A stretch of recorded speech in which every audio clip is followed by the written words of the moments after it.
नमस्कार दोस्तों, मैं अमित कुमार आपका एक बार फिर से स्वागत करता हूं। और मैं आज आपको बताऊंगा कि आप थाईलैंड में जब आते हैं उसके बाद आप कहां कहां घूम सकते हैं।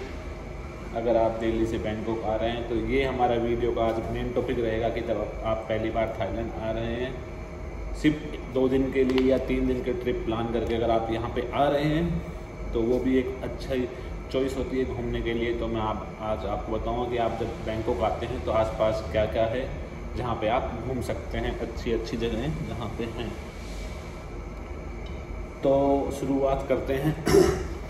जैसे ही आप थाईलैंड आते हैं तो अपना आप होटल पहले ही इंडिया से बुक कर लें, वो एक थोड़ा सा अच्छा रहता है। आप यहाँ पे आके बुक करते हैं तो आपको यहाँ पे सबसे मेन कंसर्न है लैंग्वेज। थाईलैंड की लैंग्वेज बिल्कुल अलग है, डिफरेंट है। बेसिकली जो थाईलैंड की लैंग्वेज है it is taken from Sanskrit, लेकिन संस्कृत भी हमारे इंडिया में अच्छे से किसी को नहीं आती है, बहुत कम लोगों को आती है। तो यहाँ पे लैंग्वेज एक सबसे बड़ी मुसीबत है कि आपको अगर लैंग्वेज नहीं आती है तो आप किसी से बात नहीं कर पाओगे और आप किसी से कुछ बोल नहीं पाओगे, वार्तालाप नहीं कर पाओगे, कम्युनिकेशन नहीं कर पाओगे। सब कुछ सौदा गड़बड़ हो जाएगा। इसलिए आप आजकल पूरा ऑनलाइन का ज़माना है तो आप ऑनलाइन होटल बुक करके आ सकते हैं। ऑनलाइन होटल बुक करके आइए आप, उसके बाद आप यहाँ पे आइए, बैंकॉक में लैंड कीजिए। अगर आप आते हैं तो आपका जनरली खर्चा होगा नॉर्मल, अगर आप नॉर्मल टाइम में आएंगे तो जनरली 15 to 16,000 में फ़्लाइट दिल्ली से बैंकॉक आती है और जाती है, रिटर्न फ़्लाइट, राउंड टिकट जिसे हम राउंड ट्रिप भी बोलते हैं। जनरली वो फ़्लाइट का होता है और यहाँ फ़्लाइट ट्रैवलिंग टाइम 4 आवर्स का होता है। उसके बाद आप अगर यहाँ पे आते हैं तो आप बैंकॉक में लैंड कीजिए। उसके बाद अगर आपको बैंकॉक घूमना है, मोस्टली इंडिया से लोग पटाया घूमने आते हैं, पटाया या पटाया स्ट्रीट, सब जानते हैं कि जितने भी बैचलर्स आते हैं वो सब पटाया आते हैं। या फुकेट कराबी एक कपल ट्रिप के लिए लोग प्रेफर करते हैं, लेकिन मोस्टली बैचलर्स कम टू पटाया।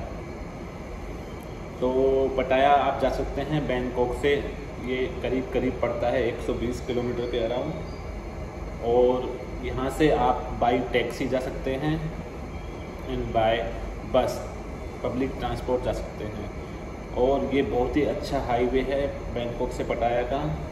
तो पटाया में कोई अपना एयरपोर्ट नहीं है तो आपको बैंकॉक ही आना पड़ेगा, बैंकॉक से आपको पटाया नहीं जाना पड़ेगा। तो पटाया के लिए ऑलमोस्ट किराया है, अगर पब्लिक ट्रांसपोर्ट से आप जा रहे हैं तो 115 बात, 120 बात। एंड आपको एसी वाली बस मिलेगी, बहुत ही अच्छी बस मिलेगी जो देखने में आपको लगेगी शायद 120 बात। मैं सब जो भी चीज़ें बताऊंगा इस वीडियो में मैं आपको बात में बताऊंगा, तो आप उसको बात को रुपीज़ में कैलकुलेट कर सकते हैं। तो करीब करीब पटाया से बैंकॉक से पटाया का किराया करीब करीब, अगर मैं आपको रुपए में बताऊं तो 120 बात लगते हैं। उसको 2.3 से मल्टीप्लाई कर लीजिए तो करीब करीब ये 250 के आसपास आएगा, 250 से 300 के बीच में रहेगा। लेकिन एसी बस रहेगी और जो आपको 2 घंटे के अंदर पटाया में आपको छोड़ देगी। अब रही बात आपको बैंकॉक में बस कहाँ से पकड़नी है पटाया के लिए, तो बैंकॉक में एका मई एक बस स्टेशन है। एका मई जगह का नाम बस स्टेशन है, वहाँ आप आएँ और वहाँ से आप एसी बस ले सकते हैं। वहाँ से हर आधे घंटे में बस निकलती है पटाया के लिए, पूरा एक्सप्रेस हाईवे, तो कोई ऐसी दिक्कत वाली बात नहीं है। तो आप वहाँ से अपनी टिकट लेके पटाया बस स्टैंड पहुँच सकते हैं। अगर आपको बाई टैक्सी जाना है तो टैक्सी अराउंड आपको पड़ेगी 2,500 से 3,000 रुपये के बीच में। रुपीज़ में कन्वर्ट करोगे तो 2,500 रुपये के आसपास आपको टैक्सी पड़ेगी। तो इसलिए मैं प्रेफर करूँगा कि यहाँ की जो एसी वाली बसें हैं वो बहुत ही अच्छी कंडीशन है और वो बहुत ही अच्छी होती हैं। तो जनरली मैं भी जब भी जाता हूँ तो मैं उसी से जाता हूँ कि थोड़ा सेफ भी होता है बस में ट्रैवल करना छोटी गाड़ियों से। तो इसलिए आपको जैसे आप पटाया बीच पे पहुँचते हैं तो आप अपना वहाँ पे बस स्टैंड से उतरें, वहाँ से पटाया स्टेशन से अगर आपको पटाया बीच पे जाने के, अगर आपको पटाया बीच जाने का प्लान है तो पटाया बीच आप जाइए। लेकिन वहाँ से आपको जैसे क्या बोले इंडियन भाषा में बोलते हैं, जैसे जुगाड़ ऑटो चलते हैं, ऑटो टैक्सी वगैरह चलते हैं। जैसे पटाया से सोंग थ्याओ चलती है, वो सोंग थ्याओ पटाया से आपको वहाँ से लेके और पटाया बीच पे छोड़ने का 15 से 20 रुपये लेती है, और वो 5 मिनट में आपको 5 से 10 मिनट में आपको वहाँ पे छोड़ देती है। तो आप पटाया बीच पे पटाया बस स्टैंड से टैक्सी से भी जा सकते हैं, और पब्लिक ट्रांसपोर्ट जो 15 से 20 रुपये लेता है उससे भी जा सकते हैं। वो आपके ऊपर डिपेंड करता है कि आप कैसे जाना पसंद करेंगे।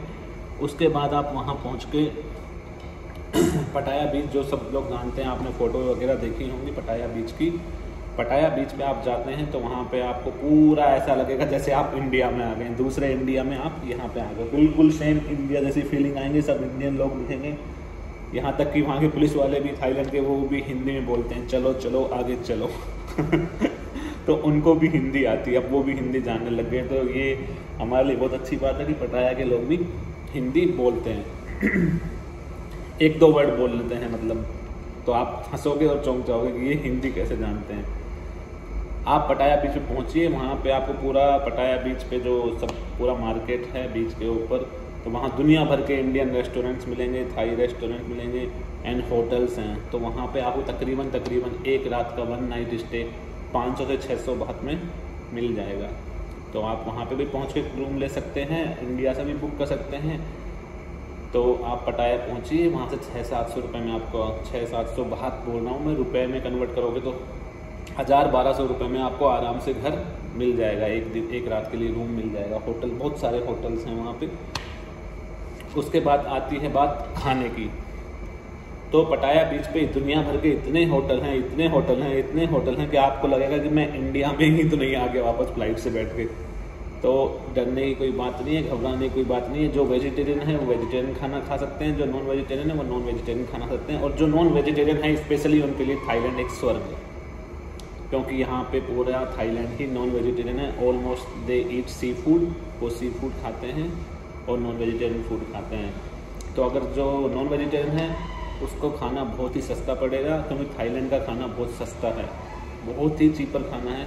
आप इवन 50 रुपये में इंडिया कन्वर्ट करोगे या 60 रुपये में आप कोई थाई डिश ले सकते हैं, आप अपना पेट भर सकते हैं। लेकिन अगर आप वेजिटेरियन हैं और अगर आपको इंडियन खाना चाहिए तो पटाया बीच पे एक आदमी का कम से कम 1000 रुपये, 1000 से 1200 रुपये एक टाइम का खाना खाने का लगेगा। तो आप अपना बजट उसी हिसाब से देख के आएँ कि अगर आप पटाया आ रहे हैं, पटाया अगर आपको रुकना है तो एक दिन का करीब अगर आपको वेजिटेरियन खाना खाना है सुबह और शाम और ब्रेकफास्ट, तो करीब कम से कम 2500 से 3000 रुपये आपके खाने के लगेंगे। ये श्योर है, ये कहीं नहीं जाने वाला है। इसको अपने दिमाग में डाल लें और उसके बाद ही अपनी ट्रिप प्लान करें। तो ये था खाने का बात। दूसरा, पटाया बीच उतना साफ़ नहीं है जितना फुकेट और कराबी हैं, ये एक रियलिटी है। पटाया बीच इतना साफ या क्लियर, पानी इतना क्लियर नहीं है और इतना सुंदर भी नहीं है। लेकिन पटाया में मोस्टली लोग पटाया स्ट्रीट घूमने आते हैं, पटाया बीच पे आते हैं। तो आप वहाँ पटाया बीच पूरा घूम सकते हैं, फ़ोटो ले सकते हैं, पटाया की नाइट लाइफ के मज़े ले सकते हैं, रात को लूट उठा सकते हैं। स्पेशली बैचलर लोग पटाया स्ट्रीट में जा सकते हैं, वहाँ एंजॉय कर सकते हैं। तो जो भी लोग आ रहे हैं वो इस वीडियो को देख लें। अगर आपको कुछ क्वेरी है तो आप मुझे बताएं। और आप पटाया में आप बहुत सारी स्काई डाइविंग कर सकते हैं एंड जेट स्की कर सकते हैं, स्पीड बोट कर सकते हैं। उनका सबका अलग अलग चार्ज है। लेकिन अगर आप पटाया आ रहे हैं 2 दिन के लिए या 3 दिन की ट्रिप के लिए, तो आपको करीब तकरीबन 50,000 रुपये आपके पास होने चाहिए, सारा फ्लाइट सब कुछ लगा के नॉर्मल। और भी अगर आपको कुछ जानना है पटाया से आगे, मेरा अगला वीडियो भी आएगा बहुत जल्द ही कि पटाया के बाद अगर आप आते हैं, पटाया के बाद आपको कहीं घूमना है पटाया के आसपास, तो आप कहाँ जा सकते हैं। तो एक बहुत ही खूबसूरत आइलैंड है कोह लान, जहाँ पे मैं अभी गया था दिसंबर में, तो उसके बारे में मैं बताऊँगा आपको। लेकिन वो बहुत ही खूबसूरत है, पटाया ज़्यादा खूबसूरत वो है। बाकी पटाया बीच तो है ही फेमस, एंड पटाया यू नो वेरी वेल पटाया हाउ मच इज़ फेमस। सो आप आइए पटाया, अपने ट्रिप का आनंद लीजिए। अगर आपका किसी का कोई सवाल है, कोई क्वेश्चन है, कुछ पूछना चाहता है, तो मुझे इस कमेंट में बताइएगा, ज़रूर कमेंट कीजिएगा। ऐसे ही मैं बहुत सारे वीडियो आपके लिए लाता रहूँगा। And one more thing, thank you so much to all of you and please subscribe my channel and like and share also. So thank you so much. जय हिंद।